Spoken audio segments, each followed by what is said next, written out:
تو یقیناً اس سے معلوم ہوتا ہے کہ یہ دنیا ہماری منزل نہیں ہے. ایسا نہیں ہے کہ معاملہ بس اسی دنیا کے اوپر ختم ہو جائے، بلکہ مرنے کے بعد ایک اور زندگی آنے والی ہے جو دنیا کے حالات سے مختلف ہوگی، جو عارضی نہیں ہوگی، ابدی ہوگی، دائمی ہوگی، ہمیشہ کے لیے ہوگی. اور اس کے بارے میں اللہ تبارک و تعالی نے اپنے انبیاء کرام علیہ الصلوۃ والسلام کے ذریعے یہ بتا رکھا ہے کہ دیکھو وہاں پر تمہیں دو میں سے کوئی ایک حالت پیش آ سکتی. ایک یہ کہ وہاں پر تمہارا امتحان ہوگا، حساب ہوگا، اور اس امتحان کے اندر اگر تم کامیاب ہو گئے تو تمہارے لیے دائمی ابدی نعمتیں ہیں جنت کی. ایسی نعمتیں ہیں جس کا تم نے دنیا میں کبھی تصور بھی نہیں کیا. وہ نعمتیں رسول کریم صلی اللہ علیہ وسلم نے ارشاد فرمایا کہ اللہ تعالیٰ فرماتے ہیں اعددت لعبادی الصالحین ما لا عین رأت ولا اذن سمعت ولا خطر علی قلب بشر. میں نے اپنے نیک بندوں کے لیے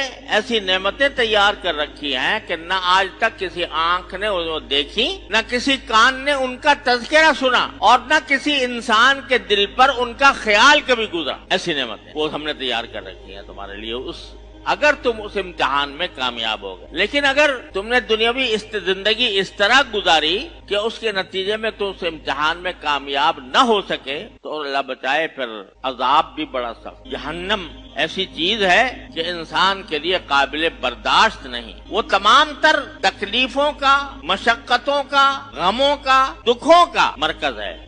جنت میں کسی غم کا نام و نشان نہیں، کسی تکلیف کا نام و نشان نہیں، کسی خوف کا نام و نشان نہیں. اور اللہ بچائے جہنم میں کسی خوشی کا نام و نشان، کسی آرام کا نام و نشان. تکلیفیں ہی تکلیفیں، عذاب ہی عذاب، آگ ہی آگ. اتنا زبردست امتحان ہونے والا ہے تمہارا مرنے کے بعد.